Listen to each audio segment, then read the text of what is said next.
daigdig ay parang sugal kung saan ay pwede kang matalo at pwede ring manalo.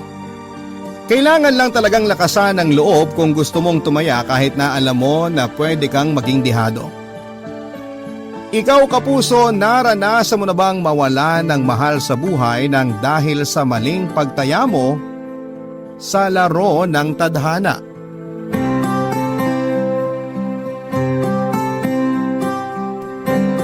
Dear Papa Dudut, hi po sa inyo at sa mga kabarangay na nakikinig ngayon. Itago niyo na lamang po ako sa pangalang Elma, 31 years old at taga Iligan City. Sobrang ganda kasi talaga ng mga kwentong inyong binabasa.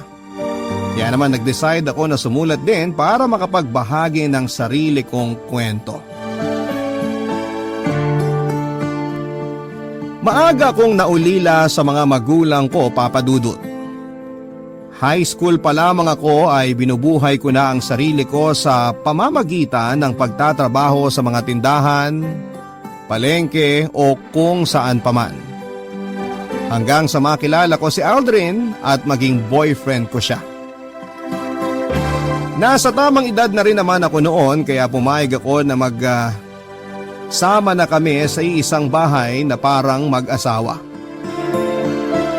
Kaya lang doon ko siya mas nakilala at nakita ang pagiging mainitin ng ulo at pananakit niya. Mabisyo din po siya lalo na sa alak at kapag nalalasing ay doon siya mas nagiging mapanakit sa akin. Sinasampal niya ako, tinutulak, pabagsak sa sahig at nagiging marahas din siya pagdating sa kama. Tinis ko ang lahat ng yon, Papa Dudut. Mahal ko na kasi talaga si Aldrin. Saka ayoko nang maging mag-isa sa buhay. Masarap pala kasi yung may kasama ka tapos ay ramdam mong mahal ka. Mabait din naman minsan ang partner ko basta huwag lang siyang malalasing o kaya ay matatalo sa sugal. Dahil madalas na ako ang napagbubuhatan niya ng init ng ulo niya, at lahat ng iyon ay tinanggap at tiniis ko lamang para hindi kami magkahiwalay, Papa Dudut.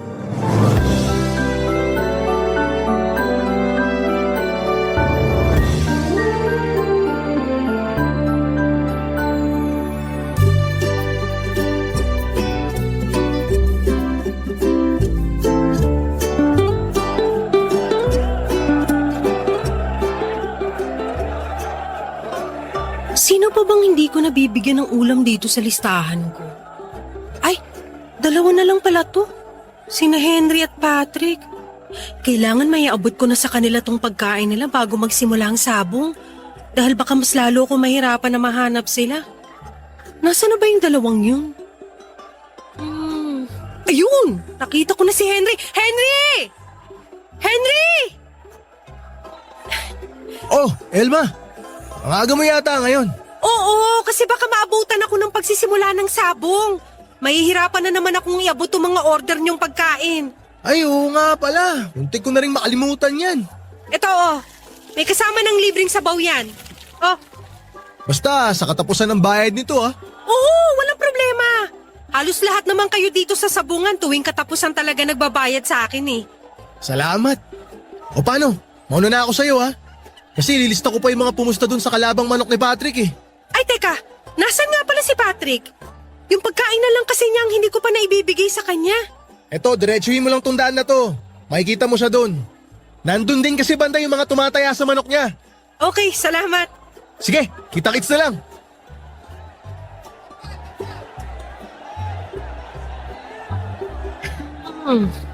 Nasaan na kaya yun? Sabi ni Henry, nandito lang dapat banda yun si Patrick eh. Uy, Elma! Ay, ang bihira naman, nakakagulat ka naman, Patrick! Nako, sorry. Hindi ko alam na magugulatin ka pala. Sino ba namang hindi magugulat kapag may biglang tumapik sa likuran mo tapos sinabayan pa ng malaking boses? Grabe. Hindi naman ganun kalaki boses ko Hindi nga, pero malakas ka namang magsalita. Pasensya na. Ito na kasi talaga yung boses ko. Sino nga pala yung hinahanap mo at parang nangahaba yung leeg mo? Sino pa? Eh di ikaw! Ako? Bakit ako? Eh kasi ikaw na lang yung hindi ko pa naaabutan ng order dito sa listahan ko. Teka lang nga, ayos ko ang order mo. Kailangan ko na rin kasing pumunta sa kabilang kanto sa may talyer para doon naman mag-deliver ng pagkain. Hala, nawala na pala sa isip ko yan. Dami kasi pumusta sa manok ko. Hindi pa nga ako nag-aalmusal eh. Kaya sigurado ako na mauubos ko agad ang dala mong pagkain. Hindi ka pa nag-aalmusal? Naku, eto. Dadagdagan ko na ng puto bongbong tong order mo para mas mabusog ka. Uy, sakto! Alam mo ba na swerte raw malagkit na pagkain bago ang sabong? Kasi pampakit ang panalo. Salamat, Elma. Ang bait mo talaga. Anong mabait? Kasama yan sa babayaran mo sa akin sa katapusan ng buwan. Walang problema sa bayad. Sulit naman yung ino-order namin pagkain sa'yo. Kasi lahat masarap. Teka, sandali. Ano yan? Parang ang laki naman ng pasa mo dyan sa dalawang braso mo. Naku, wag mo nang pansinin to. Tumama lang naman to sa may kanto ng lamesa sa bahay namin. Sa akin ka pa ba naman magsisinungaling? Matagal ko na kilala yung kinakasama mo si Aldrin. Kaya alam ko na siya ang may gawa niyan. Hindi niya naman sinasadya na matulak ako ng malakas dahil sa kalasingan niya, yun lang yun. Kailan ka ba naman matatauhan, Elma? Dapat, hindi mo sinasayang ang oras mo dyan sa lasenggong boyfriend mo. Ang dami namang iba dyan na handa kang alagaan at mahalin. Huwag ka magtiis sa taong hindi ka naman kayang ingatan at pahalagahan. Alam mo, Patrick, masyado nang madrama yung sinasabi mo. Kunin mo na nga itong pagkain mo para makapag-deliver na rin ako sa kabilang kanto. O basta sa katapusan ng buwan ng bayad nito, ah. Papadudot nang magsama kami ni Aldrin sa isang bahay ay nag-decide ako na magluto na lamang ng ulam at iba pang mga pagkain para ibenta sa mga kalapit na school, talyer o sabungan.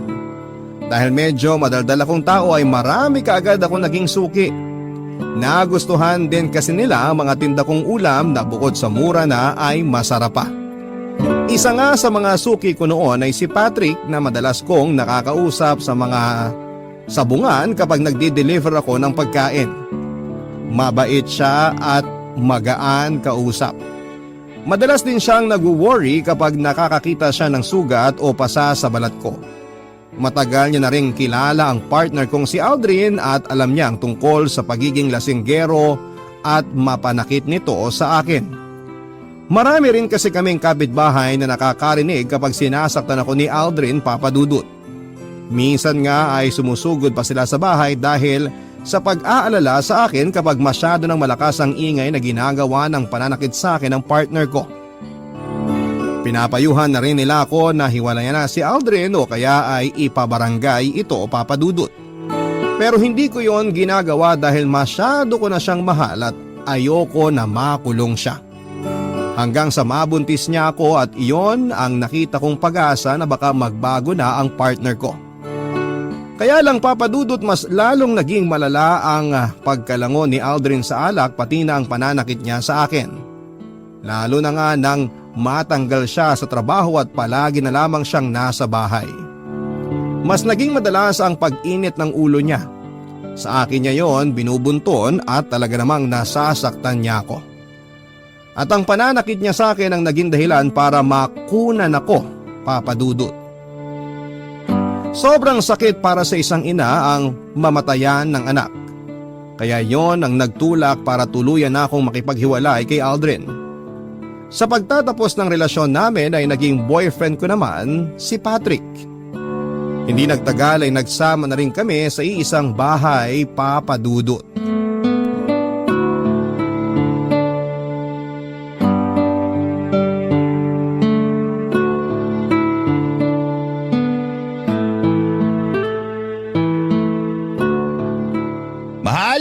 Nasaan ka? Nandito sa may likod ng bahay. Nagsasampay lang ng mga nilabhan ko. Nadyang ka lang pala. Akala ko hindi ka pa nakauwi galing sa palengke. Konti lang din naman ang pinamili ko sa palengke kanina. Bakit naglaba ka na kaagad? Kasi nga maaga akong nakauwi at nakapag-ayos na mga pinamili ko kanina. Kaysa matambakan din ako ng mga labahin, inasikaso ko na mga to. Napakasipag naman talaga ng asawa ko. Ayoko lang matambakan ng mga gagawin. Pwede naman kitang tulungan dyan. Pero mapilit ka na ikaw lang ang maglalaban ng mga damit natin. Payakap nga muna ako sa asawa ko. Teka, mamaya na yan, mahal. Ito naman, parang isang yakap lang eh. Tapos ka na rin naman sa sinasampay mo eh. Pero maasim na ang amoy ko kasi hindi pa ako naliligo mula kaninang umaga. Ayos lang yan. Sanay naman na ako. Ang sama ng ugali mo, ha? Biro lang. Pero alam mo naman na gustong-gusto kitang inaamoy. Lalo na dito sa may kilikili mo. Tama na. Lalo akong pinagpapawisan sa'yo eh. O sige na, titigil na ako sa pag-amoy sa'yo. Basta mamaya, ako naman ang amuyin mo ha. Oy, ang piling mo talaga, mahal. Pinapatawa lang kita. Kasi alam kong napagod ka sa paglalaba mo. Ang dami mong alam. Pumasok na nga tayo sa loob ng bahay at medyo mainit na rin ang hangin dito sa labas. Sakto kasi may dala ako masarap na ulam. Nilagay ko na nga pala doon sa lamesa natin. Wow! Ang dami mo naman yatang biniling pagkain, mahal. Madami talaga yan kasi may fried chicken, inihaw na bangus, dinuguan, saka ang paborito mong buko salad. Anong okasyon ba ang meron ngayon? Wala naman. Bakit parang kulang na lang eh? Magtawag ka ng kapitbahay na makikikain sa atin. Sa dami nito mga binili mong pagkain. Gusto ko lang naman kasi mag-celebrate kasi nanalo yung 2 manok ko sa sabong kanina. At syempre, ikaw lang ang gusto ko makasama sa pagsi-celebrate na to. Kaya naman pala ang saya-saya mo at may paamoy-amoy ka pa ng kili-kili ko. Kahit naman hindi na nanalo mga manok ko, gusto ko pa rin inaamoy ang maasim na kilikili mo. Ay, grabe ka naman mang asar, mahal. Ganon kasi ako magpakita ng pagmamahal ko. Dinadaan ko sa pangasar ko. Ay, naku. Mabuti pa maghahain na ako habang mainit-init pa itong mga ulam na binili mo. Sakto kasi nakapagsaing na rin ako ng kanin kanina bago ako maglaba. Kukuha na ako ng mga plato at baso para maayos ko na tong pananghalian natin.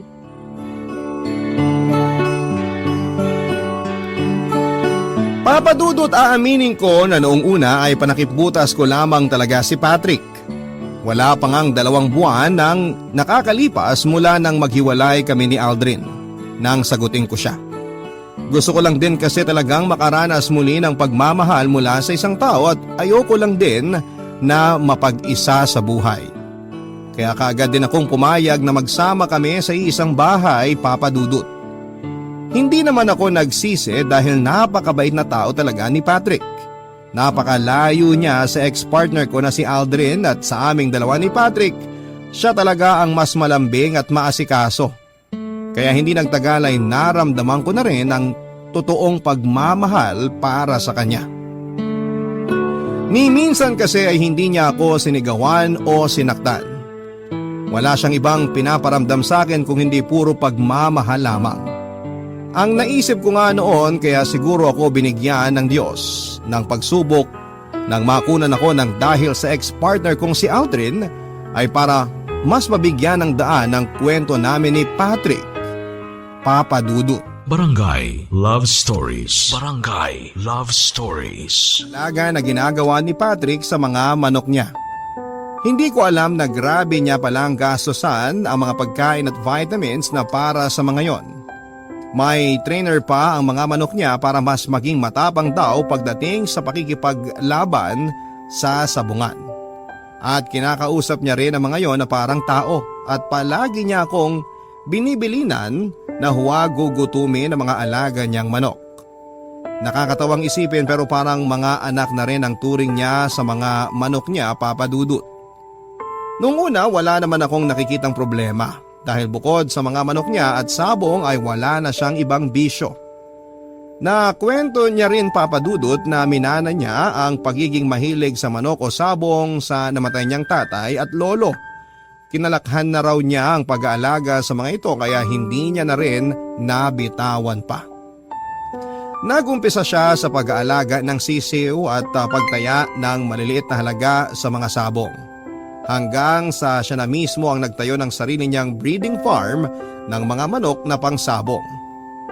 Hindi niya raw mabitawan yon dahil talaga raw nakakaaliw ang mga manok na inaalagaan niya, Papa Dudut.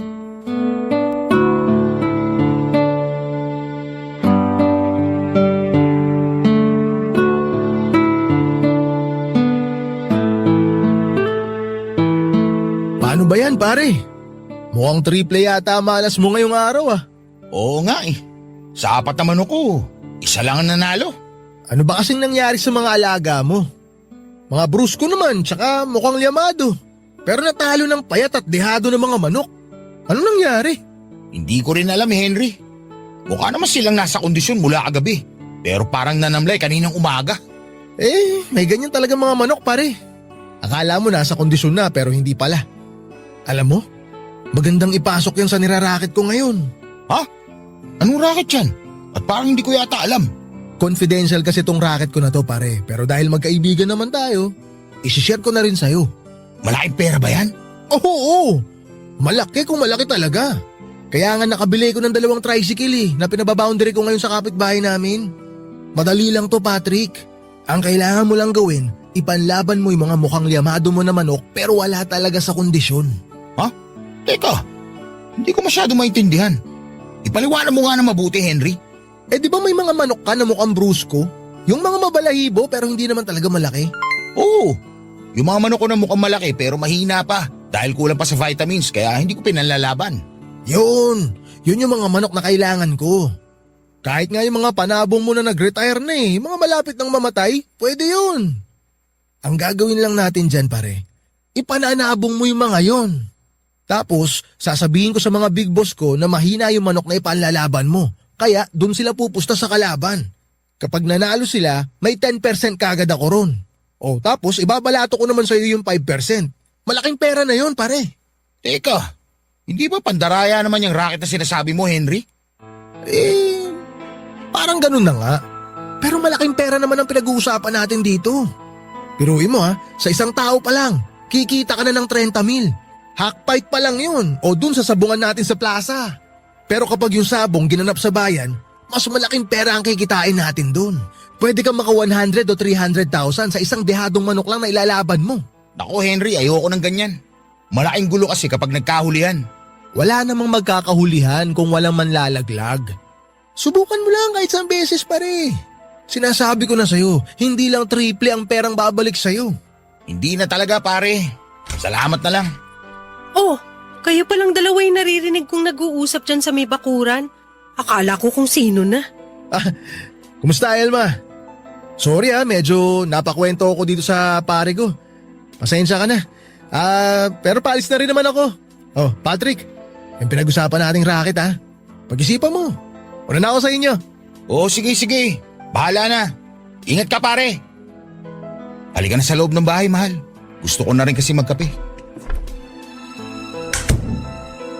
Ano nga pala yung sinasabi ni Henry na racket? Tsaka bakit parang may narinig ako na pinag-uusapan yung dayaan sa sabong? Wala yun. Natalo kasi yung 3 manok ko kanina.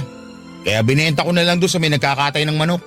Minalas ako kaya inalok ako ni Henry ng racket. Ipanlaban ko raw yung mga mahihina akong manok.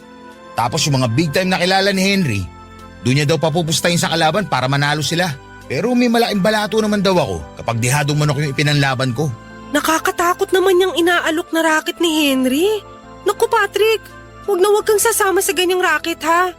Mas okay na tong matalo lahat ng manok mo sa malinis na paraan. Basta hindi ka lang mandaraya. Hindi ko na nga tinanggap, di ba? Saka pwede ba? Huwag mo nga sinasabing matatalo lahat ng manok ko. Minalas lang ako kanina kaya 3 kagad yung nalaga sa mga alaga ko. Bakit parang nagtataas ka ng boses dyan? Pinapaalalahanan lang naman kita. Ay naku, init ng ulo mo. Busin mo na nga lang yung kape mo at magsasaing na rin ako ng kanin para sa hapunan mamaya. Papadudod sa tuwing natatalo si Patrick sa sabong ay nag-iiba talaga ang mood niya. Nagiging malamig ang pakikitungo niya sa akin at minsan ay napagtataasan niya rin ako ng boses. Naisip ko na kahit sino naman siguro ay talagang magiging mainit ang ulo kapag natatalo sa isang laro o sugal, lalo na kung may pera na nawawala sa'yo. Kaya naman inintindi ko na lamang si Patrick sa tuwing matatalo siya sa sabong. At pinapaalala ko rin sa kanya na huwag niyang tatanggapin ang alok na racket ng kaibigan niyang si Henry. Dahil alam ko na hindi maganda ang naidudulot ng pandaraya sa buhay ng isang sabongero. Kaya lang papadudot naging sunod-sunod ang mga malas na dumarating sa amin noon ni Patrick. Bukod sa mga pagkatalo niya sa sabong, napeste rin ang mga alaga niyang manok at ang ilan ay namatay. Pati tuloy ang budget namin na para sa mga gastusin sa bahay ay naapektuhan din kaya nagsimula kaming maggipit noon sa pera. Ilang beses ko pa rin narinig noon na kinukulit siya ng kaibigan niyang si Henry na sumama sa racket nito na pandaraya sa sabong para magkapera siya. Kristo kasi si Henry sa sabong o yung taga-kolekta ng mga pusta kaya marami itong kakilala na malalaking tao na pumupusta ng malaking pera. Pasimpleng tong sinasabihan ng mga kilalang mayaman na tao kapag may alam itong dihadong manok na ipanlalaban. Marami na rin kasi siyang sabungero na nahikayat sa racket na yon. Yung sinasadya na ipanlaban ang mahihinang manok. Mabuti na lang talaga at marunong umiwas sa mga ganong bagay ang partner kong si Patrick, Papa Dudut.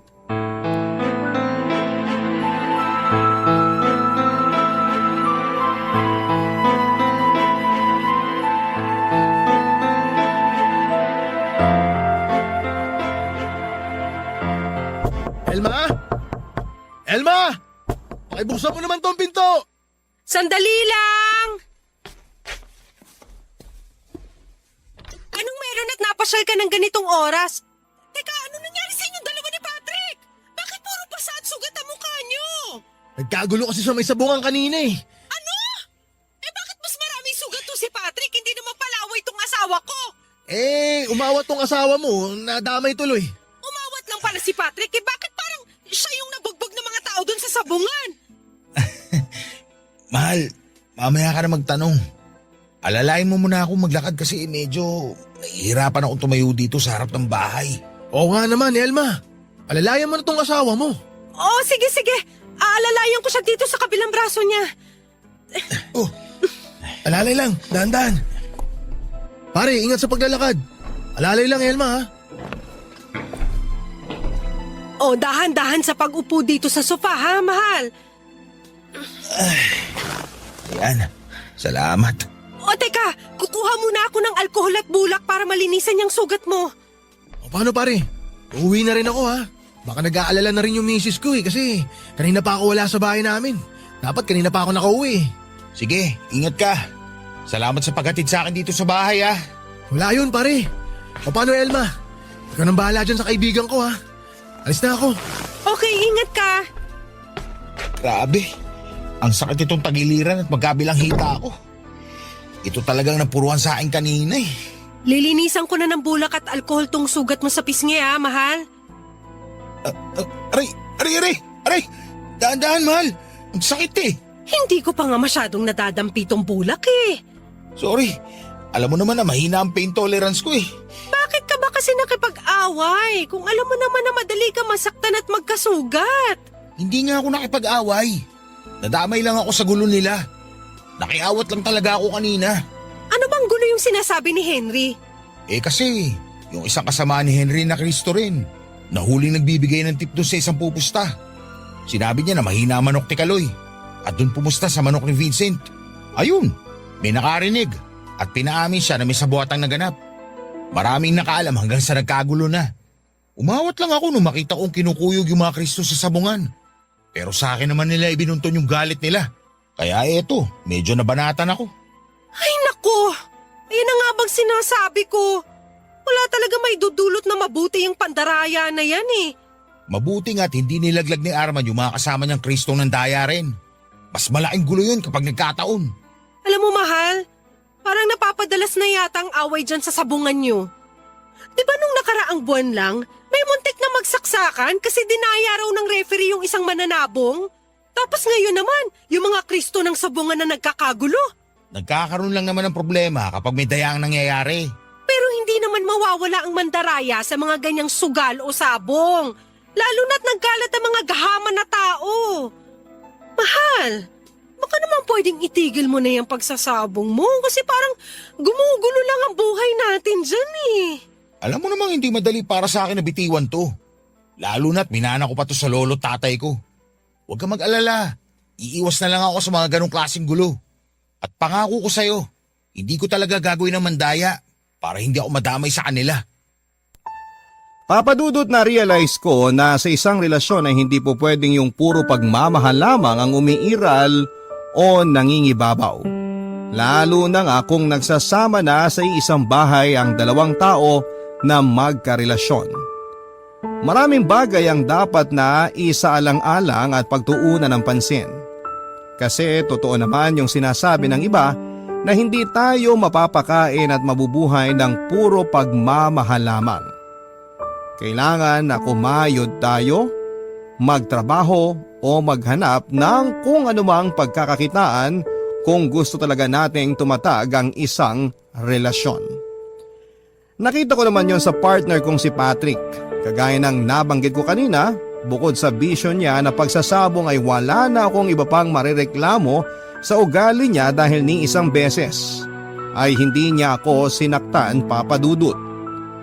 Nagkataon lang talaga na magulo ang nakasanayan niyang hanap buhay at masyado niyang ginugol ang oras at buhay niya sa pagsasabong kahit may iba pang paraan para kumita siya ng pera. Pero naisip ko noon na hindi ko naman siya basta na lamang iiwanan nang dahil lamang sa bisyo niya, papadudot. Barangay Love Stories. Barangay Love Stories. Papadudot pagkatapos ng gulo na nangyari sa sabungan kung saan ay nabugbog ang partner kong si Patrick ay nabalitaan na lang namin ang biglang pagkawala ng ibang sabungero sa lugar namin. Ang sabi ng mga kapitbahay ay bigla na lang daw hindi umuwi ng mga bahay ng pamilya nila ang ilang kaibigan ni Patrick at kasamahan sa sabong. Labis na nag-alala ang pamilya ng nawawalang sabungero at kahit ako ay nag-worry rin para sa partner ko. Sinabi naman ni Patrick na ang nawawala raw na mga kaibigan niya ay kilala raw na nandaraya sa sabong. Kaya wala raw akong dapat na ipag-alala sa kanya. Ni minsan daw kasi ay hindi siya nandaya sa sabong kaya malinis ang konsensya niya. At mabuti na lang daw at hindi niya tinanggap ang racket ng pandaraya na inaalok sa kanya noong kaibigan niyang si Henry at ng mga kapwa niya sa bungero. Ganon pa man ay naaawa pa rin ako sa pamilya ng mga naiwan ng nawawalang sabungero. Ayoko kasing dumating ang araw na maranasan ko ang hirap at sakit na nararamdaman nila. Ayokong bigla na lang ding maglaho ang pinakamamahal kong si Patrick, papadudot.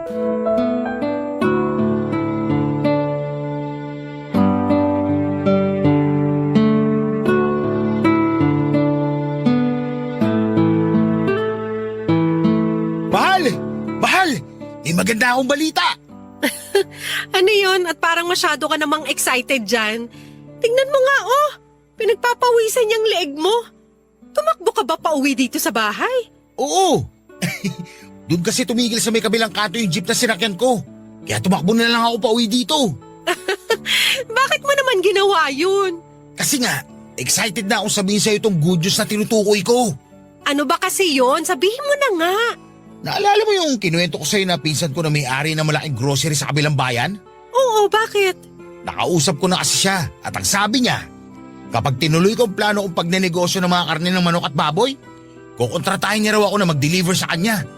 At kakausapin niya rin daw isang pinsan namin na may catering business. Para yung pinsan kong yun, sa akin na rin kukuha ng mga karneng iluluto nila. Teka, seryoso ka na talaga dyan sa negosyong naisip mo? Magbebenta ka na talaga ng karne ng baboy at manok? Paano naman yung breeding farm mo ng mga panabong na manok? Kaya mo bang asikasuhin lahat yun ng sabay-sabay? Teka mahal, isa-isa lang ang tanong. Mahina ang kalaban. Pasensya na, nagulat din kasi ako sa mga sinabi mo. Nabanggit mo na yung plano mo dati pero hindi ko naisip na seryoso kang ituloy yan. Plano pa lang naman talaga yun. Saka akala ko kasi, hindi ako susuportahan ng mga kamag-anak ko. Pero mas excited pa sila na malaman nila na ihinto ko ng pagbibreed ng mga panabong na manok. Tama ba ang pagkakaintindi ko? Ibig sabihin, ititigil mo na rin ang paglalaro mo ng sabong? Parang ganun na nga. Ibebenta ko na lang lahat ng mga panabong na manok ko. Pati na mga nakasta kong vitamins at gamit nila. Para pandagdag puhunan na rin sa negosyo. Patrick, seryoso ka ba sa mga sinasabi mo? Hindi ka ba nabibigla lang? Baka kasi mamaya bigla mo ring bitawan ng negosyo ng manukan at babuyan para bumalik sa pagsasabong. Matagal ko na itong pinag-isipan, Elma. Hindi ko lang talaga madalas na sinasabi sa'yo. Kasi ayoko na pasahin ka tapos hindi ko naman pala itutuloy. Pero ngayong desidido na ako na gawin to, itutuloy-tuloy ko na talaga to. Sa totoo lang, ayoko na rin kasing madamay pa sa gulo ng mga taong nawawala ng dahil sa sabong. Ayoko mapahamak ako. Mas lalong ayoko na pati ikaw madamay pa ron. Baka ang ibig mong sabihin ako at ang magiging anak natin. Ha? Ano sabi mo? Magiging anak natin? Tama ba? Tama ba yung narinig ko? Oo, hindi ka nagkakamali. 2 buwan na akong hindi dinadatnan. At bumili ako ng 2 pregnancy test kit. Ginamit ko rin yun kaninang umaga paggising ko. Parehong positive ang lumabas na resulta. Diyos ko! Ang ibig sabihin, magkakaanak na tayo? Oo nga! Magiging tatay ka na at magiging buo na ang pamilya natin. Diyos ko! Salamat po! Salamat po talaga! Salamat at magiging tatay na ako! Ang saya-saya ko! Mga kapitbahay! Uy, ano Magiging ka tatay ba? na ako! Buntis na ang asawa ko! Magiging tatay na ako sa wakas! Woo! Papadudot, nakita ko ang malaking pagbabago sa partner kong si Patrick mula nang bitawan niya ang pagsasabong. Naging magaan na ang pag-uusap naming palagi at hindi na naging mainitin ang ulo niya. Alam ko na hindi madali ang kanyang mga ginawang desisyon kaya laking pasalamat ko talaga na ginawa niya yon para sa akin at sa magiging anak namin. Pakiramdam ko noon ay nagsimula na ulit sa umpisa ang relasyon naming dalawa lalo na at pareho kaming nangangapa sa negosyong babuyan at manukan na sinimulan namin. Mabuti na lang at marami siyang kamag-anak na supportive sa negosyo namin. Kaya kahit papaano, hindi kami masyadong nahirapan.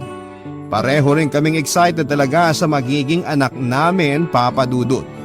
Kasi matagal na rin namin gusto na maging isang totoong pamilya.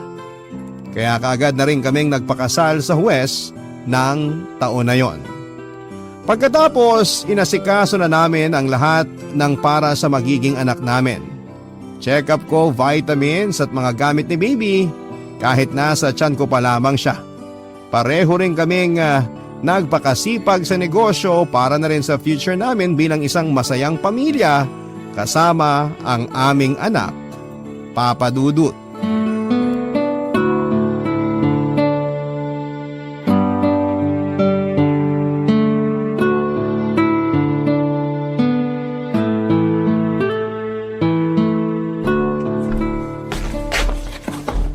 Mahal, bakit nandito ka pa sa bahay?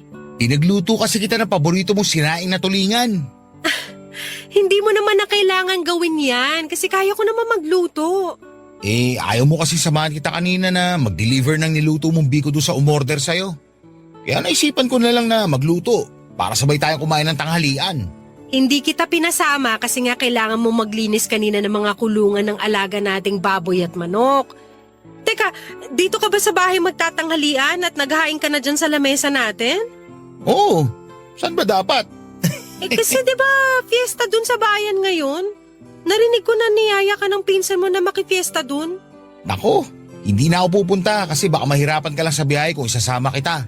Ayos lang naman sa akin kahit hindi ako sumama. Ayun na nga mahal. Kaya ayoko rin pumunta kasi alam ko hindi ka sasama. Ayos nga lang sa akin na maiwan dito sa bahay. Kahit naman hindi pa ako buntis nun, hindi na talaga ako mahilig makifiesta. Tsaka 'di ba, may magaganap na championship ng sabong mamaya sa bayan? Oo. Ba't hindi ka pumunta dun para manood? Ha? Teka, okay lang sa'yo na pumunta ako doon? Oo naman. Manunood ka lang naman dun, di ba? Tsaka malaki rin ang natulong ng pinsan mong yun sa negosyo natin. Okay din na magpakita ka ng konting suporta sa kanya mamaya. Tsaka alam ko rin na gusto mong pumunta dun. Kasi di ba taon-taon mong inaabangan ng championship ng sabong sa bayan? Tama ka mahal. Palagi ko talagang inaabangan yun kahit wala akong panlaban na manok. Kaya nga pumunta ka na sa bayan kasi walang problema sa akin. Kahit makifiesta ka at manood ng sabong mamaya. Ang totoo, nahihiya rin kasi ako sa'yo eh. Bakit naman?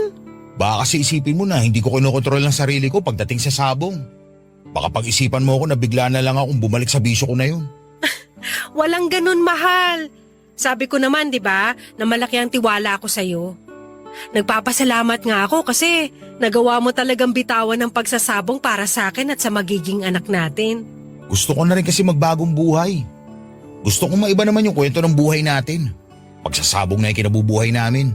At yun ang ayokong manahin na magiging anak natin.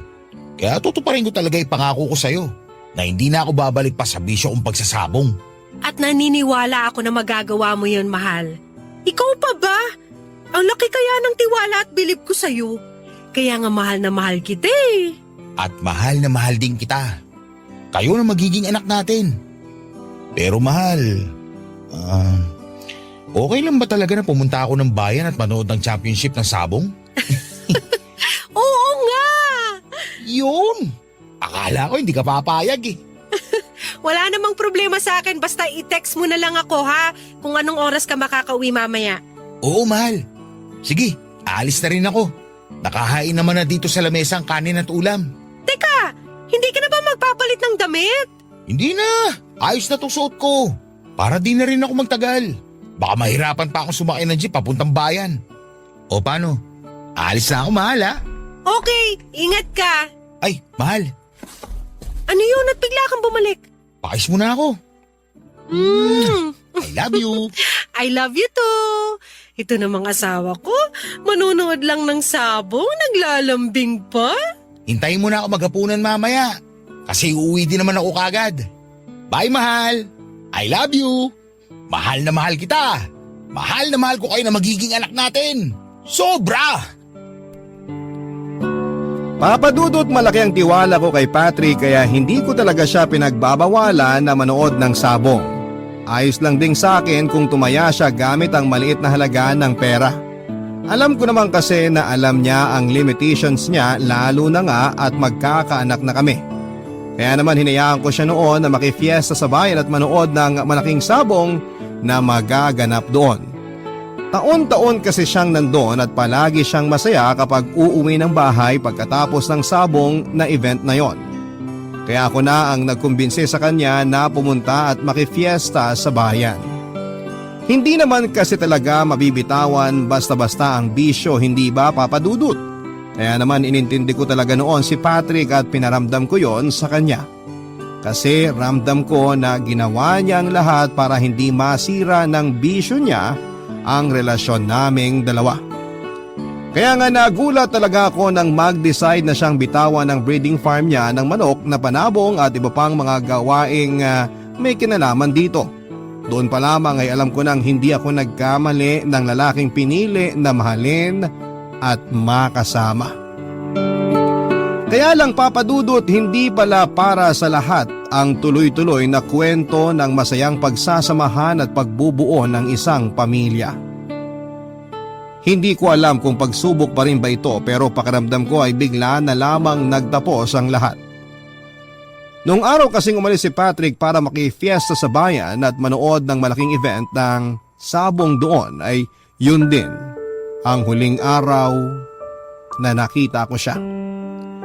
Hindi na kasi siya nakauwi ng bahay at wala na akong naging balita sa kanya. Nagpablatter ako sa barangay at police station para mahanap siya at nagtanong-tanong sa mga kakilala o kamag-anak niya kung may alam ba sila kung nasaan ang asawa ko. Pero naging bigo lang ako, papadudot. Walang sino man ang nakapagturo sa akin kung saan ko siya pwedeng makita. Nalaman ko rin, papadudot, na may ibang sabongero rin ang nawala na kasabay ni Patrick. At kagaya ko ay bigo din ang mga pamilya nila na makakuha ng impormasyon kung saan huling nakita at nasaan ang mga mahal nila sa buhay. Para bang pinagtatakpan kung saan sila napunta. Parang ayaw ipaalam talaga kung saang lugar sila huling nakita. Sobrang sakit para sa akin kasi kung ang dahilan ng pagkawala ni Patrick ay may kinalaman sa sabong ay bakit kailangan niya pang madamay. Binitawan na niya ang pagsasabong kaya walang dahilan para madamay siya sa gulo ng mga sabongerong nawawala. Sa ngayon, Papa Dudut, ay may 3 taon na rin po ang nakakalipas mula ng huling beses kong makasama at mayakap si Patrick. Ako na rin po ang nagmamanage ng babuyan at manukang iniwan ng asawa ko.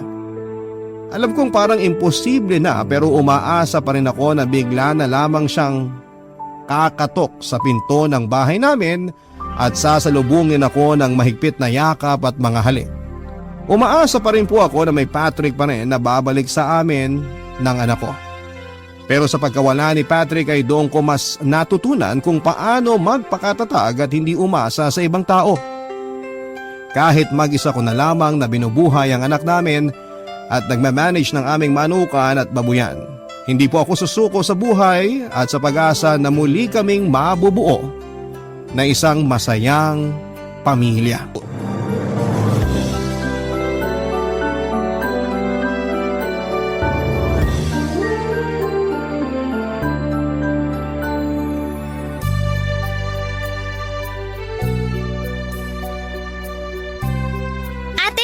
Tapos na ako magwalis sa likod ng bahay. Mabuti naman, tapos na rin ako maglinis dito sa sala. Ay, nagugutom na ako. Sana pauwi na si Mama. Pauwi na rin siya kasi kapag ganitong oras, malapit na yun dito sa bahay. Grabe, ang init sa labas. Nandiyan na pala si Mama! Mama! Oh, Claire. Ay, napag ko nga muna itong mga pinamili ko sa lamesa. Mamaya ako na lang aayusin ang mga to. Nakakapagod mamalengke tuwing Sabado. Ang init na, ang dami pang tao. Upo muna ako sandali sa sofa para makapagpahinga. Mama! Oh, bakit pawisan niyang noo mo, Rita? Nagwalis po kasi ako sa may likod ng bahay. Bakit naman nagwalis ka ron? Tirik na tirik ang araw sa labas. Kasi Mama, naglilinis po ako dito sa sala. Dapat, Claire, ikaw nang nagwalis doon imbis na si Rita. Mas matanda ka sa kanya kaya dapat ikaw ang gumagawa ng mga mas mahirap na trabaho dito sa bahay. Ayos lang po yun, Mama. Hindi naman po ako masyadong napagod. Hindi ka pa napagod sa lagay na yan? Kahit bumili ako ng bagong bestida para sa inyo. Nandito sa loob ng plastic. Yay! May bago na naman tayong bestida, ate! Oo nga, buksan na natin tong plastic! Claire, hayaan mo munang si Rita ang pumili ng gusto niyang kulay sa 2 bestida na yan. Pero bakit po? Kasi karamihan sa mga damit niya, pinaglumaan mo lang. Kaya siya muna ang papiliin mo sa mga yan. Ay. Oh, mamili ka na raw.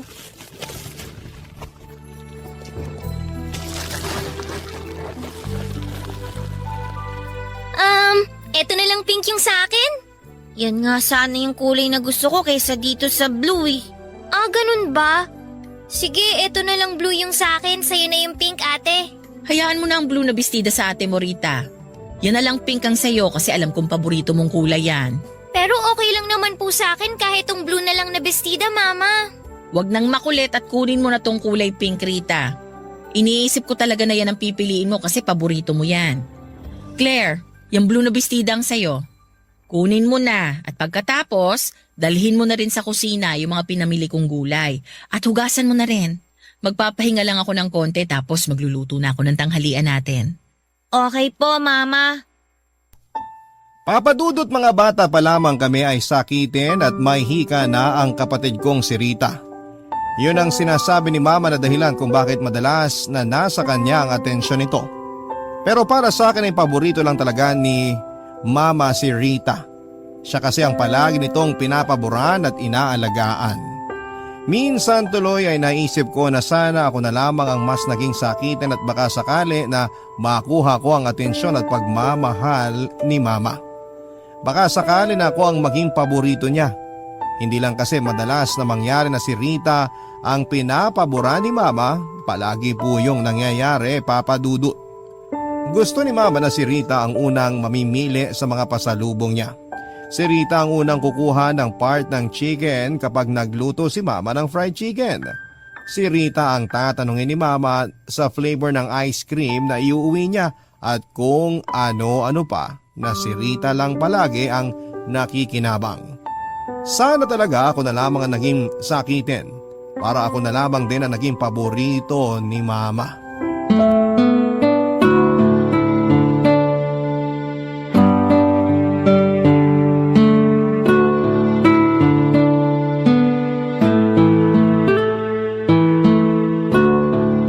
Hindi ka ba talaga makakapunta dito sa bahay? Sorry Claire, pero hindi talaga. Bakit sabi mo kaninang umaga pupunta ka? Akala ko kasi maaga makakauwi si ate dito sa bahay, kaya lang hanggang ngayon wala pa rin siya. Wala akong choice kundi itenga dito sa tindahan namin ng beauty ko. Ano ba naman yan? Kala ko pa naman makakapunta ka. Bakit parang naiinis yung boses mo? Hindi ka ba nag-e-enjoy dyan sa birthday party ng kapatid mo? Eh paano ako mag-e-enjoy? Hindi ko naman party to, no? Wala na nga akong ibang kausap dito kasi lahat ng mga bisita namin nandun, nakapalibot sa kapatid ko. Mukhang bongga talaga yung birthday party na yan ha. Partida, hindi pa yung debut ng kapatid mo. 17th birthday pa lang niya yan, pero may pa-catering na kaagad ang mami at lola mo para sa kanya. Kaya mas lalong nakakainis eh. Bakit naman? Kasi nung nagdibo ako noong nakaraang taon, hindi naman ganito kalaki yung inihanda nila para sa akin. Ay oo, naalala ko yun. Ang kwento mo kasi no, na-operahan sa appendix yung kapatid mo. Tapos ilang araw din siya na-confine sa ospital. Kaya ayun, yung pera na dapat na pang birthday party mo, nagastos ng mama mo para kay Rita. Di ba nakakainis talaga? Kapag kay Rita, ang bilis nilang maglabas ng pera. Pero pagdating sa akin, ang dami pang sasabihin bago pagbigyan ni mama o ni lola yung request ko. Huh! Kakatuyo ng dugo. Huwag ka na masyadong mabad trip, girl. Sige ka, masisira ang beauty mo at magiging mas maganda na ako sa'yo. Ay, sorry girl, kailangan ko na ibabato, may bumibili ng load. Kita na lang tayo sa school bukas ha? Ay, sandali, magbaon ka ng pagkain bukas ha? For sure naman na maraming matitira dyan. Opo. Sige, kita na lang tayo sa school bukas. Bye! Bye! Oh, nandito ka lang pala sa balkonahe, Claire. Kanina ka pa hinahanap ng lola at mga pinsan mo sa baba. Tinawagan ko lang po yung kaibigan ko. Wala pong signal sa baba kaya pumunta po muna ako dito. Kumain ka na ba? Parang hindi pa kita nakitang kumuha ng pagkain mula kanina. Busog pa naman po kasi ako kaya mamaya na lang po ako kakain. Okay, sige. Pero puntahan mo ang lola mo mamaya. Kasi panay ang tanong niya sa akin kanina kung nasaan ka raw ba at hindi ka niya nakikita. Sige po. Mama, bakit po ganito kalaki ang birthday party na binigay niyo kay Rita? Hindi pa naman po niya 18th birthday ah. Eh kasi natuwa ang lola mo nung napasama ang kapatid mo sa Dean's List. Dapat talaga sa restaurant lang tayo magse-celebrate. Simpleng dinner lang sana. Pero ang lola mo ang mapilit na magpa-catering service dito sa bahay para sa birthday ni Rita. Oh, huwag mong sabihin na nagtatampo ka pa rin. Bakit naman ako magtatampo? Eh sanay naman po ako na paborito ng lahat si Rita, lalo na po ni Lola. Huwag mong sabihin yan. Walang paborito ang lola mo sa inyong magkapatid. Palagi niyo yung sinasabi, pero iba naman na nakikita at nararamdaman ko. Sige na po ma, kakain na lang po ako at bigla ako nakaramdam ng gutom. Maiwan ko na po muna kayo dito sa terrace. Papadudot lahat na nga ng pabor at mas ay palaging nakukuha ni Rita.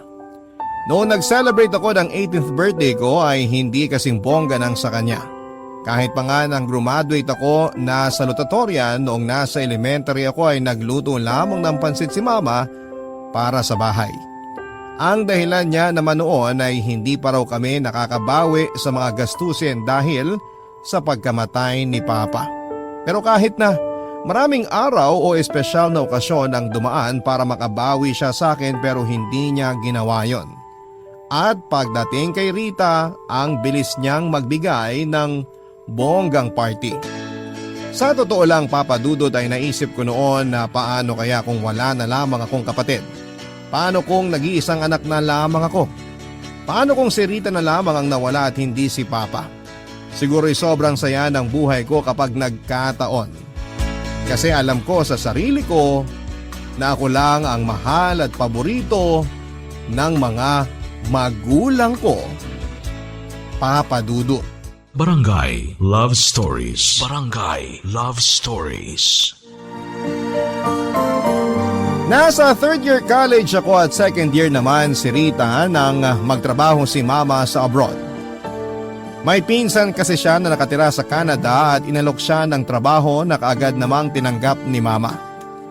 Dahil malaki naman ang tiwala niya sa akin kahit papaano kaming dalawang magkapatid na lamang ang naiwan noon sa bahay. Paminsan-minsan ay dinadalaw naman kami ng mga tita namin para masigurado na ayos lamang kami. At si Mama naman ay palaging tumatawag para kumustahin kami ni Rita. Hindi naman ako masyadong nahirapan bilang panganay sa bahay kasi may kusa rin namang kumilo sa mga gawaing bahay ang kapatid kong si Rita, Papa Dudut.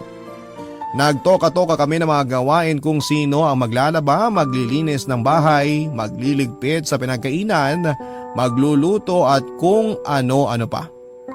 Mabuti na lang din at hindi mareklamo si Rita kahit madalas na tinatambakan ko siya ng mga gawain. Kapag hindi rin schedule ng tawag ni Mama sa bahay ay sinasadya kong umalis at gumimik kasama ang mga kaibigan ko. Ayoko kasi na nakikita o nakakasama sa bahay ang kapatid ko. Nakakairita at nakakainis sa pakiramdam yon, Papa Dudut.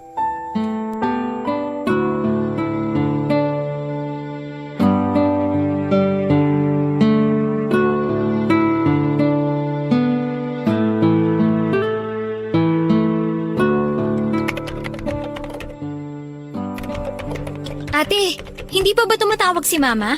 Hindi pa, baka mamaya pa yun. Pero di ba mga ganitong oras siya tumatawag? Oo, pero baka busy pa siya. Okay, sige. Oh, anong ginagawa mo? Nakaupo dito sa sofa. Oo nga, nakikita ko. Ang ibig kong sabihin, bakit nandyan ka pa? Eh hindi pa naman nag-video call si Mama. Hihintayin ko na lang na tumawag siya dyan sa laptop na gamit mo kasi alam ko na ganitong oras wala na dapat siyang trabaho. Baka nga may trabaho pa siya. Tsaka hindi mo ba nakikita na busy pa ako dito sa research paper namin? Bago ka umupo dyan, hindi mo ba narinig na type ako ng type dito sa laptop ko? Hindi ako makapag-concentrate ng dahil sa'yo eh. Ganun ba, ate? Sorry. O sige, pupunta na lang muna ako sa kwarto. Basta, tawagin mo ako kapag nag-video call na si Mama, ha? Oo na, sige na, sige na. Doon ka na muna sa kwarto mo para makapag-focus na ako dito sa ginagawa ko. Okay.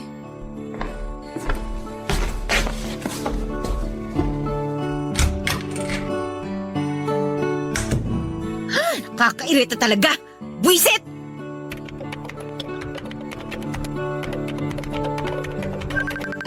Ay, eto na. Tumatawag na si Mama. Save ko na nga muna itong mga tinype ko bago ko sagutin ang tawag niya. Yan. Okay na. Hi, Mama! Claire, anak! Mabuti naman at nasagot mo kaagad ang tawag ko. Opo, kanina pa po ako naghihintay, Ma. Pasensya na at medyo napa-overtime ako sa trabaho. Ayos lang po yun, Ma.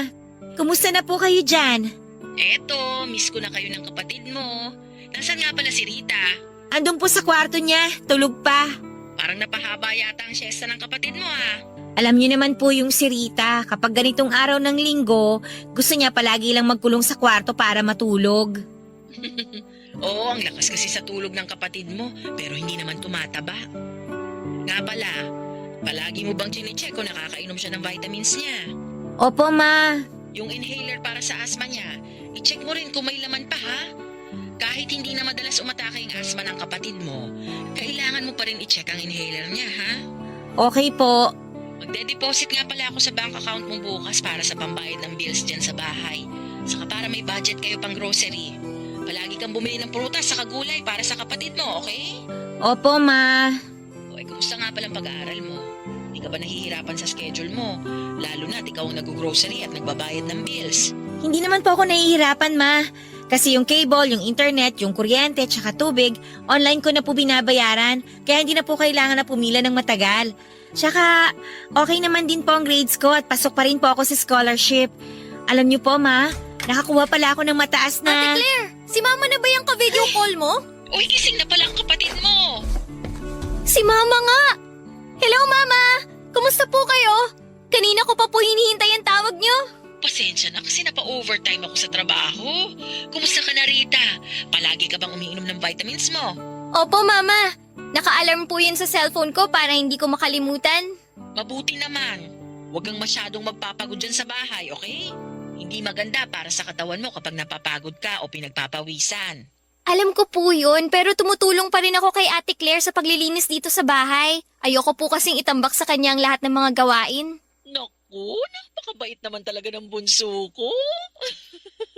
Ay, magtitimpla lang po ako ng kape, ma.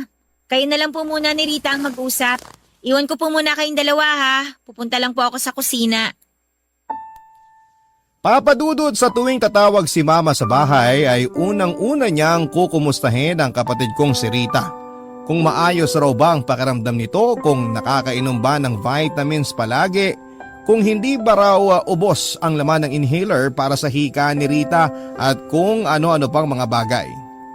Pakiramdam ko tuloy noon ay pinanganak ako sa mundong ito para maging yaya lamang ng kapatid ko. Tagabantay, tagapag-alaga at taga-asikaso sa kanya. O hindi ba masyadong halata si Mama kung sino ang paborito niyang anak, Papa Dudut? Kaya nga minsan ay nagiging sarcastic na ako sa pagsagot sa kanya kasi hindi ko na napipigilan ang sarili ko na mainis. Palagi na lang kasing si Rita ang napapaboran sa lahat ng oras. Palaging siyang nakikita na kailangang alagaan. Alam ko naman na gusto lamang ni Mama na matuto akong maging responsable dahil dalawa lang kami ni Rita na magkasama sa bahay. Pero hindi niya man lang naisip na minsan ay kailangan ko rin ng lambing. Mula sa kanya na kay Rita niya palaging ibinibigay, Papa Dudut.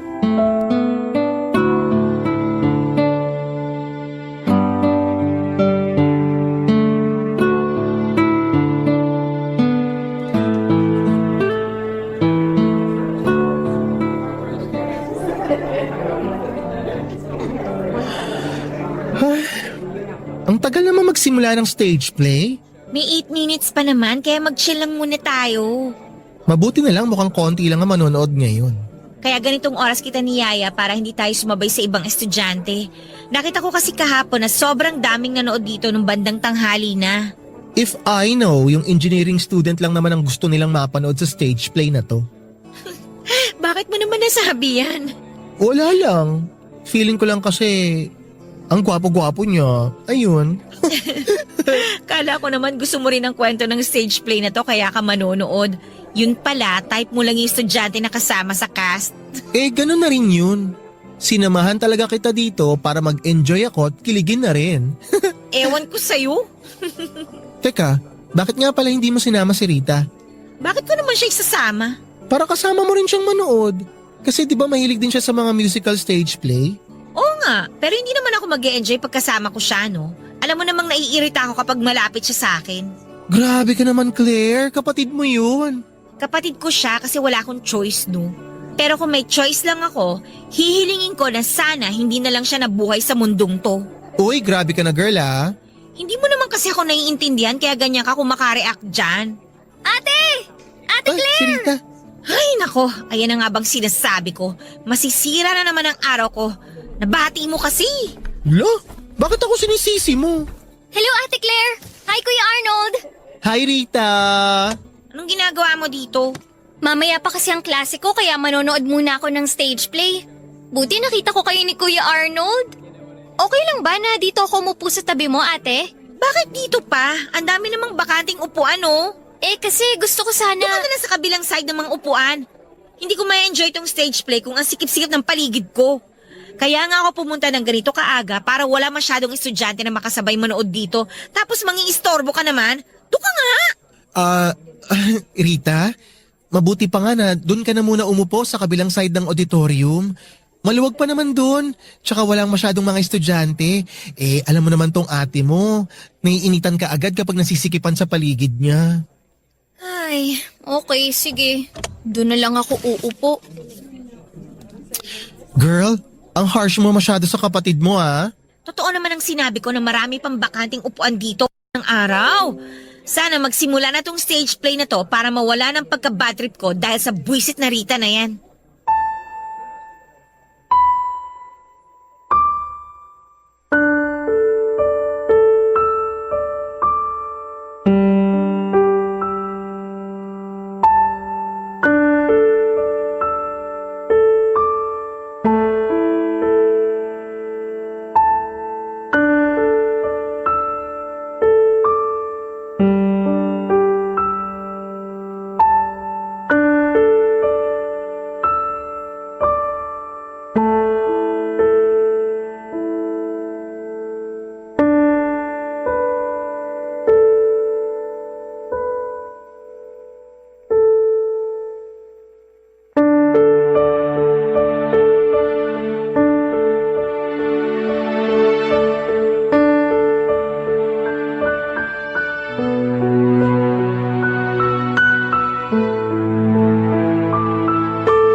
Papadudot, ramdam ko na hindi lang sa bahay o pamilya namin paborito si Rita kung hindi pati na rin sa school namin.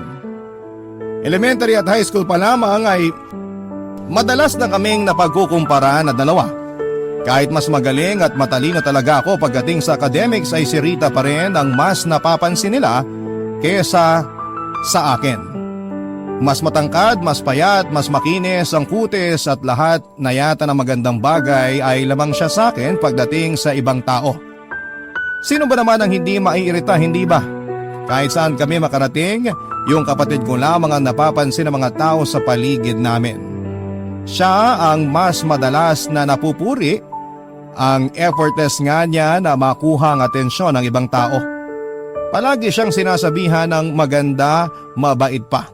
Samantalang ako kahit kailan ay hindi ko nakukuha ang ganong klase ng atensyon. Kailangan ko pang mag-aral ng mabuti at mag-ayos ng sarili ko, ng itsura ko para lamang mapansin ako at makatanggap ng papuri mula sa ibang tao, Papa Dudut. Barangay Love Stories. Barangay Love Stories. Aaminin ko, Papa Dudut, na habang tumatagal ay mas lumalaki ang insecurity na nararamdaman ko para sa kapatid kong si Rita. Paano ba naman ay nagsisimula na rin siyang mapalapit sa circle of friends ko? Sumali kasi siya sa isang sport dance competition sa university namin at siya kasama ang partner niya ang nag-champion. Nang makilala nga siya ng ibang kaibigan at kaklase ko na kapatid ko ay marami nang gusto makipag-close sa akin ng dahil lamang sa kanya. Humanga sila kasi kahit may hika si Rita ay nagagawa nitong makipagsabayan ng husay sa pagsayaw. Pakiramdam ko rin noon ay simple yon na niyayabang sa akin ni Rita, Papa Dudut, na mas napapansin siya ng mga tao kesa sa akin.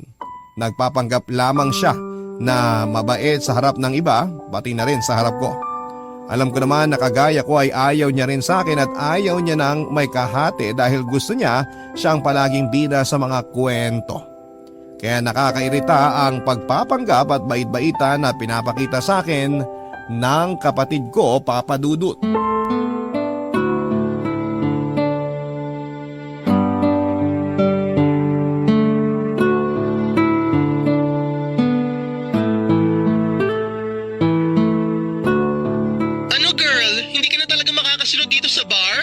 Nako, hindi na. Sayang naman kasi nandito yung crush mo at take note. Kanina ka pa niya hinahanap sa akin. Iyaan mo na siya. Baka lasing lang yan kaya ako hinahanap. Bakit ba kasi wala ka sa mood kumimik ngayon? May dalaw ka ba? Wala naman. Kaya lang kasi napagalitan ako ni Mama nung isang linggo eh. Nang tumawag kasi siya dito sa bahay tapos nasa bar tayo, si Rita ang nakasagot. Tapos ayun, nalaman ni Mama na nasa gimikan ako at walang kasama si Rita dito sa bahay. Dapat kasi sinama mo na lang si Rita para hindi ka nahuli eh. Bakit ko naman siya isasama? Eh di nasira lang yung gimmick natin. Alam mo naman na palaging panira ng araw at buhay ko yung babaeng yun. Nako, ayan na, nagmamaldita na naman to. Nakakairita naman kasi talaga siya eh. Palaging pabida. Aray! Oh, Ba yan? Napaso pa ako dito sa niluluto kong ginataang gulay. Ibababa ko na muna tong tawag ha. Mamaya na lang ulit tayo mag-usap. Okay, sige, balik na ako rin sa loob. Lumabas lang ako kasi walang signal doon. Basta kapag nagbago ang isip mo, gora ka na ditay ha. Sana talaga magbago pa isip mo. Hanggang madaling araw pa naman kami rito. Sige na girl, bye! Ay, mapatay na nga tong apoy sa kalan at mukhang okay na naman tong gulay na niluto ko. Ate, maghahapunan na ba tayo? Mauna ka na kumain. Mamaya na lang ako pero luto na tong ginataang gulay. Ikaw na lang ang maghain para sa sarili mo ha. Bakit hindi ka pa sumabay sa akin kumain? Bakit ba mas marunong ka pa sa akin? Hindi naman sa ganun, ate. Nagtataka lang ako kasi palagi ka na lang hindi sumasabay sa akin kumain dito sa bahay. Eh sa wala pa akong gana eh. Alam nga naman pilitin ko ang sarili kong kumain. Wala ka bang gana o ayaw mo lang talaga ako nakasama at kasabay kumain? Alam mo naman pala eh. Kaya huwag ka nang paulit-ulit na nagtatanong dyan. Ate, galit ka pa rin ba sa akin kasi nadulas ako kay Mama nung isang linggo na wala ka dito sa bahay? Sorry na, ate. Hindi ko naman sinasadya talaga na sabihin yun kay Mama. Nangyari na eh. Tsaka napagalitan na ako ni Mama. Kaya wala na magagawa yung sorry mo, no? Sige na, kumain ka na dyan. Pupunta muna ako sa kwarto ko. Ate, bakit ba parang palagi ka nalang galit sa akin? Ano naman bang issue, Rita? Hindi naman ako gumagawa ng issue. Nagtatanong lang ako. Gusto ko lang malaman kung bakit parang palagi ka nalang galit sa akin. Palagi nalang mainit ang ulo mo sa akin tsaka parang ayaw mo ako makita o makasama. Okay, sige. Gusto mong malaman yung totoo? Naiirita ako sa'yo. Naiirita ako sa kaplastikan na palagi mong pinapakita sa akin. Ha? Anong kaplastikan? Ate Claire, wala naman akong ginagawang ganon. Lahat ng pinapakita ko sa'yo totoo. Kahit alam ko naman na ayaw mo sa akin. Lahat yun tiniis ko kasi mahal kita. Palagi akong gumagawa ng paraan para mapalapit sa'yo pero ikaw naman ang lumalayo sa akin. Kasi nga kahit anong gawin ko para sa sarili ko, palagi na lang ikaw ang nakikita ng mga tao sa paligid ko. Palagi na lang ikaw yung bida. Palagi na lang ikaw yung mahal nila. Hindi totoo yan. Talaga? Hindi totoo? Rita, hindi ako tanga at mas lalong hindi ako manhid para hindi maramdaman na ikaw lang ang paborito ni Mama. Sa'yo lang siya palaging concerned. Kung kumakain ka ba sa tamang oras, umiinom ka ba ng vitamins, may laman pa ba yung inhaler mo, at kung ano pa mga kaletsehan tungkol sa'yo. Ikaw na lang na ikaw ang nakikita niya, nakakabwisit na! Pero hindi naman ibig sabihin no na hindi ka na mahal ni Mama. Huwag ka naman sana mag-isip ng ganyan. Pareho niya tayong anak at pareho niya tayong mahal. Ayun na nga eh! Pareho niya tayong anak, pero mas mahal ka niya. Alam mo, sana nga hindi ka na lang dumating sa mundong to eh. Sana ikaw na lang ang nawala at hindi si Papa!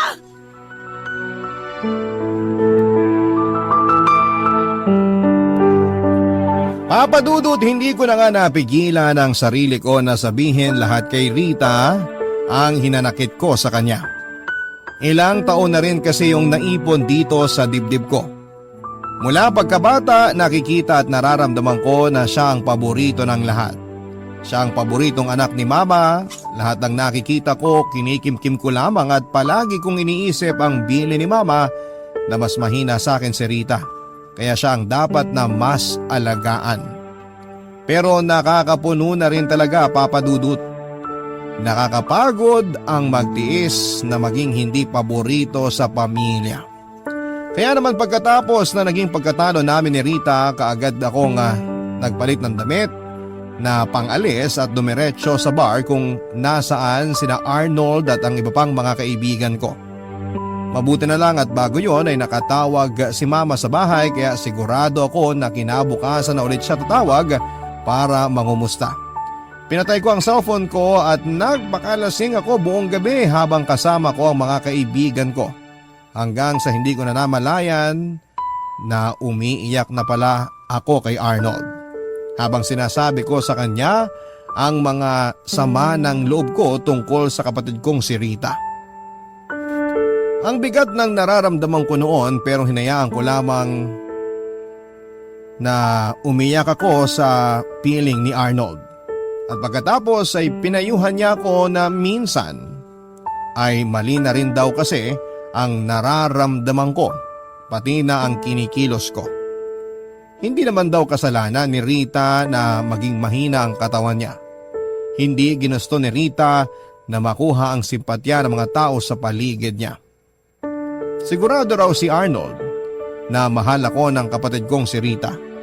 Dala na rin siguro ng kalasingan ay mas lalo kong naiyak sa mga sinabi niya. Hanggang sa makauwi na kami sa bahay ni Arnold at nagpasya ako na doon magpalipas ng gabi sa kanila.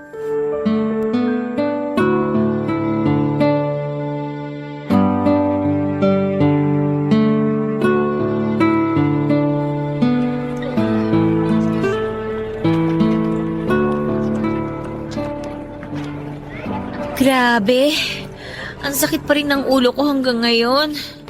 Kung bakit naman kasi nasiraan pa yung tricycle na sinasakyan natin kanina eh. Kailangan patuloy nating maglakad pa uwi sa bahay namin. Ikaw naman kasi girl, grabe ka rin nagpakalunod sa alak kagabi. Para kang isda. Parang end of the world lang ang peg mo. Ay nako, Hindi ko naman alam na sasakit ang ganito yung ulo ko, no? Nakakaloka ka talaga. Mabuti na lang hindi ka nagsuka sa loob ng kwarto ko dahil kung hindi mai-imburn na talaga ako sa'yo to the max. Mamaping ko yung sahig gamit ang dila mo. Sorry na, girl. Hindi ko lang talaga napigilan ng sarili ko na magpakalasing. Pero thank you ha. Kasi pinatuloy niyo muna ako sa bahay niyo para magpalipas ng gabi. Paano naman kita hindi patutuloyin sa bahay namin? Ayaw mo ngang umuwi sa inyo. Masama pa kasi yung loob ko kagabi kaya ayoko sana munang makita si Rita. Kumusta naman ang pakiramdam mo ngayon? Mas magaan na kaysa kahapon. Siguro kasi nailabas ko na sa mga iyak ko nang malasing ako yung bigat na ang tagal ko nang inipon dito sa dibdib ko. Sabi ko naman kasi sa'yo, kailangan nyo lang mag-usap ng kapatid mo. Ang hirap naman kasing sabihin sa kanya kung ano talaga yung nararamdaman ko. Yung lahat ng sama ng loob ko tungkol sa kanya. Galit ka pa rin ba sa kanya hanggang ngayon? Sa totoo lang, hindi naman talaga ako galit sa kanya eh. Naiinis lang ako kasi nga nasa kanya palagi yung atensyon ni Mama. Pero girl, walang kasalanan si Rita doon. Hindi niya kasalanan kung naging sakitin siya kaya siya ang madalas na inaalala ni tita. Alam ko naman yun. Guilty na nga ako eh. Nagigilty saan? Sa mga pang-aaway na ginawa mo sa kapatid mo? Kasama na yun. Pero mas nagigilty ako dahil sa mga sinabi niya sa akin kagabi. Mga sinabi niya sa'yo kagabi? Parang hindi mo yata na chika sa akin yan nang malasing ka. Paano ko naman masasabi? Iyak na lang ako ng iyak kagabi. Pero ayun nga, sabi niya, ginawa niya ang lahat para mapalapit sa akin. Kahit ramdam niya na may sama ako ng loob sa kanya, nag-effort pa rin siya na kausapin ako tsaka lapitan ako. Alam mo girl, nakita ko yun. Talaga? Oo, yung mga pasimpleng paglapit niya sa'yo kapag nasa school tayo kahit palagi mo siyang pinapaalis. Yung pagsabay niyang kumain sa atin sa kantin kahit tinatarayan mo siya. Yung pagtawag niya sa'yo sa cellphone kapag nasa gimikan tayo. Tsaka iba pang mga bagay na ginagawa niya para lang maparamdam sa'yo na concerned siya sa'yo. Kaya nga minsan naaawa rin ako kay Rita eh. Kasi nakikita ko kung gaano niya kagustong mapalapit sa'yo kahit palagi mo siyang pinagtatabuyan. Ay, ano ba yan? Lalo tuloy ako na guilty. Usapin ko na lang siya mamaya at ako nang hihingi ng sorry sa kanya. Ay, very good ka dyan sa plano mo na yan, girl. Ay, napasarap ang chika ng husto. Hindi ko na malayan, nandito na pala tayo sa tapat ng bahay niyo. Teka, kunin ko lang yung susi. Go. Sigurado ako natulog pa si Rita ng ganitong oras.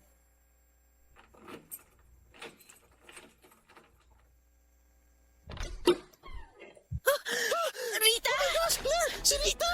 Nakadapa sa sahig! Tulungan mo ako, itihaya natin siya! Rita? Claire! Kulay blue na ang mukha ng kapatid mo! At ang balat niya sobrang lamig na! Claire, ang mabuti pa hingi na muna ako ng tulong sa mga kapitbahay niyo! Babalik kagad ako, ha? Rita! Rita! Rita, please gumising ka! Parang awa mo na, gumising ka! Oh, Rita, nandito na si ate! Nandito na ako! Gumising ka na! Gumising ka na, please! Rita! Sorry! Sorry sa lahat ng mga kasalanan ko sa'yo! Parang awa mo na, gumising ka na! Gumising ka na, Rita!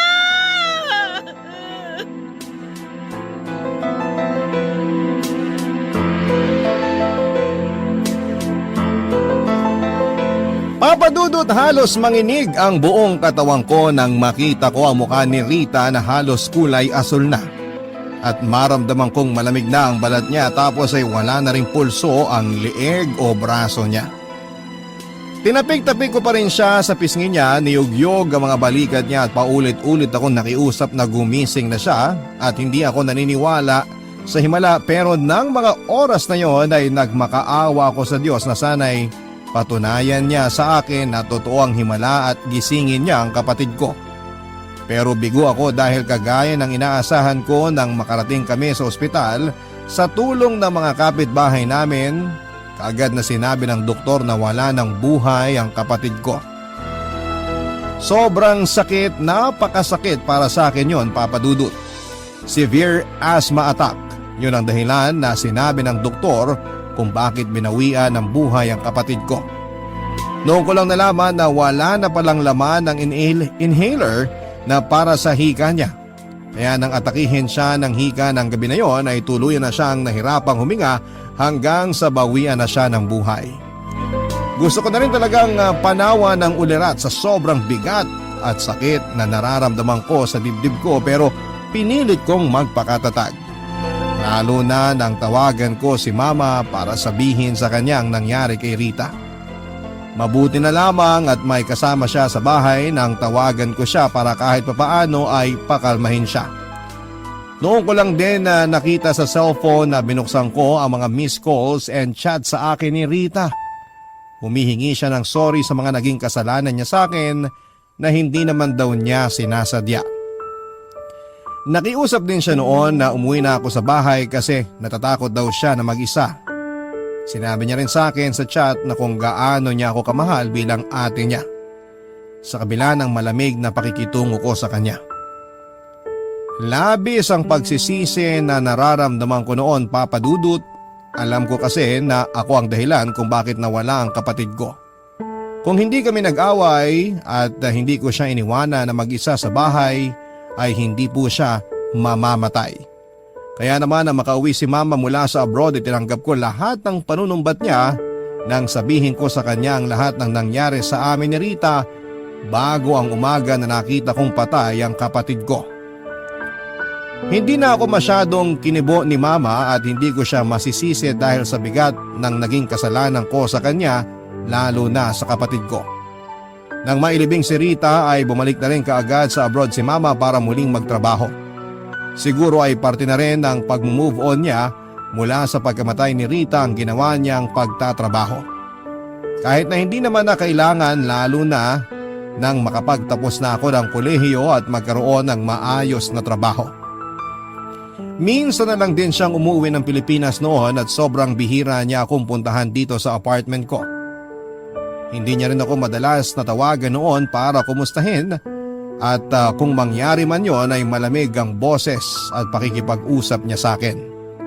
Pero kagaya nga ng sabi nila ay walang magulang ang hindi natitiis ang kanyang anak dahil nagkausap at nagkaayos din kami ni Mama nitong nakaraang Pasko. Umuwi siya sa bahay at nagkaroon kami ng family reunion kasamang ilang kamag-anak namin. Nang makapag-solo kami ni Mama ay doon ako muling humingi ng tawad sa kanya at sa wakas ay pinatawad niya na rin ako, kasunod ang isang mahigpit na yakap. Papa Dudut, 6 na taon nang nakakalipas pero hanggang ngayon ay dala ko pa rin dito sa dibdib ko ang bigat, galit at pagsisisi dahil sa pagkawala ni Rita. Hanggang ngayon ay sinisisi ko pa rin ang sarili ko at sana'y dumating ang araw na kagaya ni Mama ay mapatawad ko na rin ang sarili ko.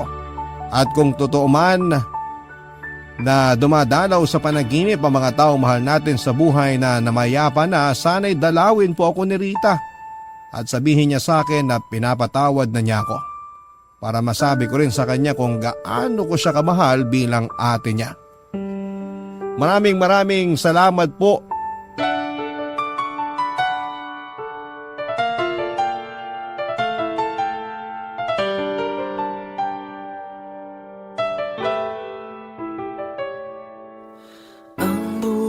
Ay mahiwaga, laging may lungkot at saya. Sa Papa Dudut Stories, laging may karamay ka.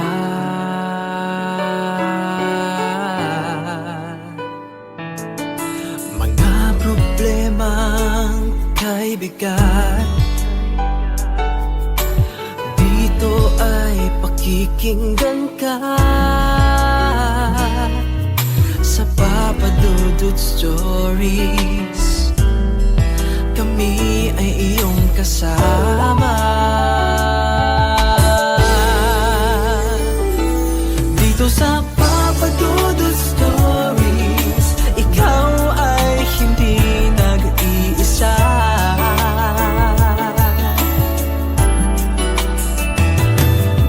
Sa Papa Dudut Stories, may nagmamahal sa'yo.